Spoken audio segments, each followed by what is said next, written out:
அதிகாரம் 31. ஆண்டவர் இவ்வாறு கூறுகிறார்: அக்காலத்தில் இஸ்ரேலின் குடும்பங்கள் எல்லாவற்றிற்கும் நான் கடவுளாயிருப்பேன், அவர்கள் என் மக்களாயிருப்பார்கள். ஆண்டவர் கூறுவது இதுவே: வாளுக்கு தப்பி பிழைத்த மக்கள் பாலை நிலத்தில் என் அருளை கண்டடைந்தார்கள். இளைப்பாறுவதற்காக இஸ்ரேலர் வழி நடந்தனர். ஆண்டவர் அவர்களுக்கு தொலைவிலிருந்து தோன்றினார். உனக்கு நான் முடிவில்லாத அன்பு காட்டியுள்ளேன், எனவே பேரன்பால் உன்னை ஈர்த்துள்ளேன். கன்னி பெண்ணாகிய இஸ்ரவேலே, உன்னை நான் மீண்டும் கட்டி எழுப்புவேன், நீயும் கட்டி எழுப்பப்படுவாய். மீண்டும் உன் மேளதாளங்களை நீ எடுத்துக் கொள்வாய். மகிழ்ச்சி உற்றோர் போல் நடனம் ஆடிக்கொண்டு நீ வெளியேறுவாய். சமாரியாவின் மலைகள் மேல் திராட்சை தோட்டங்களை நீ மீண்டும் அமைப்பாய். தோட்டக்காரர் பயிரிட்டு விளைச்சலை உண்டு மகிழ்வர். ஏனெனில் ஒரு நாள் வரும், அப்பொழுது எழுந்திருங்கள், நாம் சீயோனுக்கு ஏறி செல்வோம், நம் கடவுளாகிய ஆண்டவரிடம் செல்வோம் என எப்ராயிம் மலையில் காவலர் அழைப்பு விடுப்பர். ஆண்டவர் தொடர்ந்து கூறுகிறார்: யாக்கோபை முன்னிட்டு மகிழ்ந்து பாடுங்கள், மக்களின தலைவனை குறித்து ஆர்ப்பரியுங்கள், முழக்கம் செய்யுங்கள், புகழ் பாடுங்கள். ஆண்டவரே, இஸ்ரேலின் எஞ்சியோராகிய உம் மக்களை மீட்டருளும் என கூறுங்கள். இதோ, வடக்கு நாட்டிலிருந்து அவர்களை நான் அழைத்து வருவேன். மண்ணுலகின் கடை எல்லைகளினின்று அவர்களை கூட்டி சேர்ப்பேன். அவர்களுள் பார்வையற்றோரும் கால் ஊனமுற்றோரும் கருவுற்றோரும் பேறுகால பெண்டீரும் அடங்குவர். பெரும் கூட்டமாய் அவர்கள் இங்கு திரும்பி வருவார்கள். அழுகையோடு அவர்கள் திரும்பி வருவார்கள். ஆறுதல் அளித்து அவர்களை நான் அழைத்து வருவேன். நீரோடைகள் ஓரமாக அவர்களை நான் நடத்தி செல்வேன்.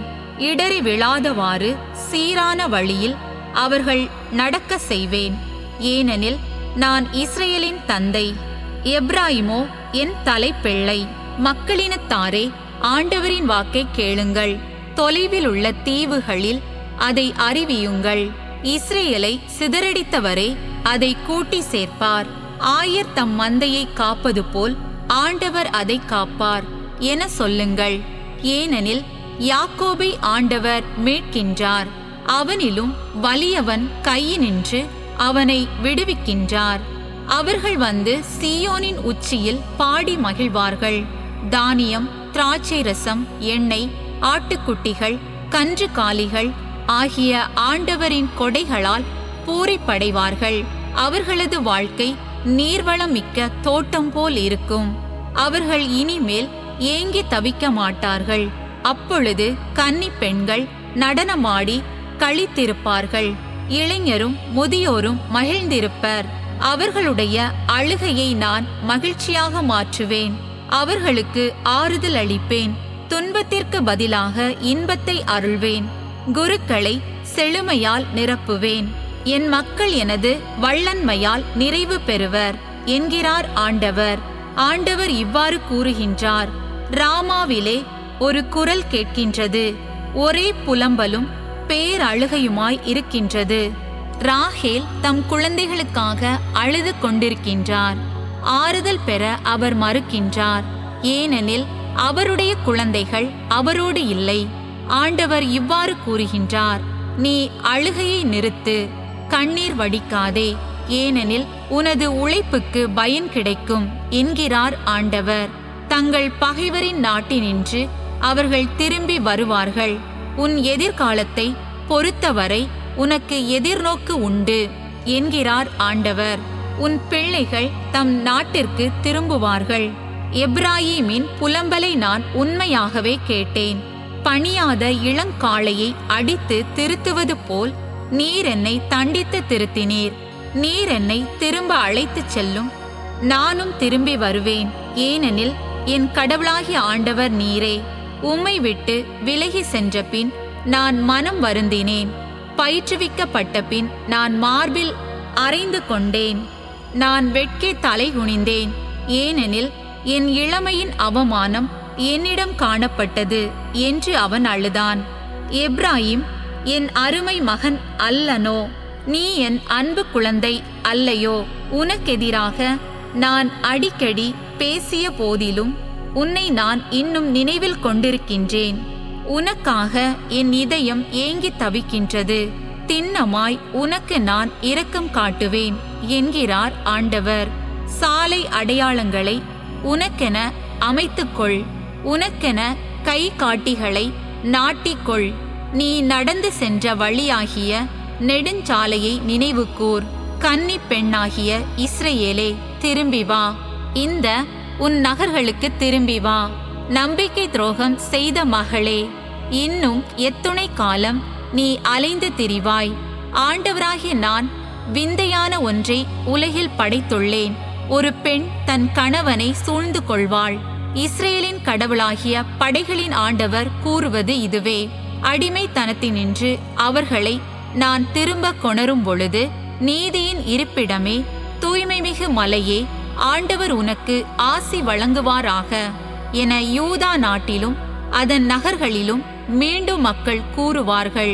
யூதாவிலும் அதன் எல்லா நகர்களிலும் மக்கள் குடியிருப்பார்கள். உழவர்களும் ஆடு மேய்க்கும் இடையர்களும் சேர்ந்து வாழ்வார்கள். ஏனெனில் சோர்ந்த உள்ளங்களுக்கு நான் புத்துயிர் அளிப்பேன். வாடிய நெஞ்சங்களுக்கு நான் நிறைவளிப்பேன்.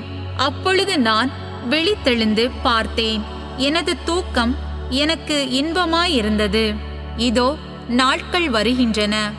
அப்பொழுது இஸ்ரேல் வீட்டையும் யூதா வீட்டையும் மனிதர்களின் புது பிறப்புகளாலும் விலங்குகளின் புது பிறப்புகளாலும் நிரப்புவேன் என்கிறார் ஆண்டவர். பிடுங்கவும் தகர்க்கவும் கவிழ்க்கவும் அழிக்கவும் தீங்கிழைக்கவும் அவர்களை பொறுத்தமட்டில் நான் எப்படி விழிப்பாய் இருந்தேனோ அப்படியே கட்டவும் நடவும் விழிப்பாயிருப்பேன் என்கிறார் ஆண்டவர். அக்காலத்தில் அவர்கள் புளித்த திராட்சை பழங்களை பெற்றோர் தின்றனர். பிள்ளைகளின் பல் கூசிற்றாம் என சொல்ல மாட்டார்கள். ஆனால் எல்லாரும் தத்தம் தீச்செயல்களின் பொருட்டே சாவர். புளித்த திராட்சை பழத்தை தின்பவனுக்குத்தான் பல் கூசும். புதிய உடன்படிக்கை. இதோ நாட்கள் வருகின்றன. அப்பொழுது நான் இஸ்ரேல் வீட்டாரோடும் யூதாவின் வீட்டாரோடும் புதிய உடன்படிக்கை செய்து கொள்வேன் என்கிறார் ஆண்டவர். அவர்களுடைய மூதாதையரை எகிப்து நாட்டினின்று விடுவிப்பதற்காக அவர்களை நான் கைப்பிடித்து நடத்தி வந்த பொழுது அவர்களோடு செய்து கொண்ட உடன்படிக்கையை போன்று இது இராது. நான் அவர்களின் தலைவராய் இருந்தும் என் உடன்படிக்கையை அவர்கள் மீறிவிட்டார்கள் என்கிறார் ஆண்டவர். அந்நாட்களுக்கு பிறகு இஸ்ரேல் வீட்டாரோடு நான் செய்யவிருக்கும் உடன்படிக்கை இதுவே. என் சட்டத்தை அவர்களது உள்ளத்தில் பதிப்பேன். அதை அவர்களது இதயத்தில் எழுதி வைப்பேன். நான் அவர்களின் கடவுளாயிருப்பேன். அவர்கள் என் மக்களாயிருப்பார்கள் என்கிறார் ஆண்டவர். இனிமேல் எவரும் ஆண்டவரை அறிந்து கொள்ளும் என தமக்கு அடுத்திருப்போருக்கோ சகோதரருக்கோ கற்றுத்தர மாட்டார்.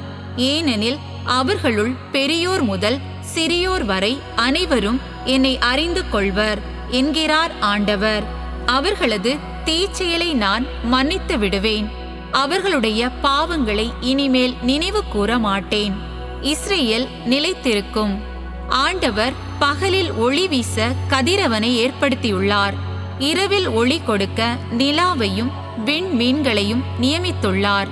கடலை பொங்க செய்து அலைகளை முழங்க செய்கிறார். படைகளின் ஆண்டவர் என்பது அவரது பெயராம். அவர் கூறுவது இதுவே. மேற்கண்ட நியமங்கள் என் திருமுன்னின்று மறைந்து விடுமாயின் இஸ்ரேலின் வழிமரபினர் என் முன்னிலையில் ஒரு தனி இனமாய் என்றென்றும் இல்லாமற் போவர் என்கிறார் ஆண்டவர். ஆண்டவர் இவ்வாறு கூறுகிறார். மேலே வான்வெளி அளக்கப்பட கூடுமாயின், கீழே பூவுலகின் அடித்தளங்களை கண்டுபிடிக்க இயலுமாயின், இஸ்ரேலின் வழிமரபினருடைய அனைத்து செயல்களுக்காகவும் அவர்கள் அனைவரையும் நான் தள்ளிவிடுவேன் என்கிறார் ஆண்டவர். இதோ நாட்கள் வருகின்றன.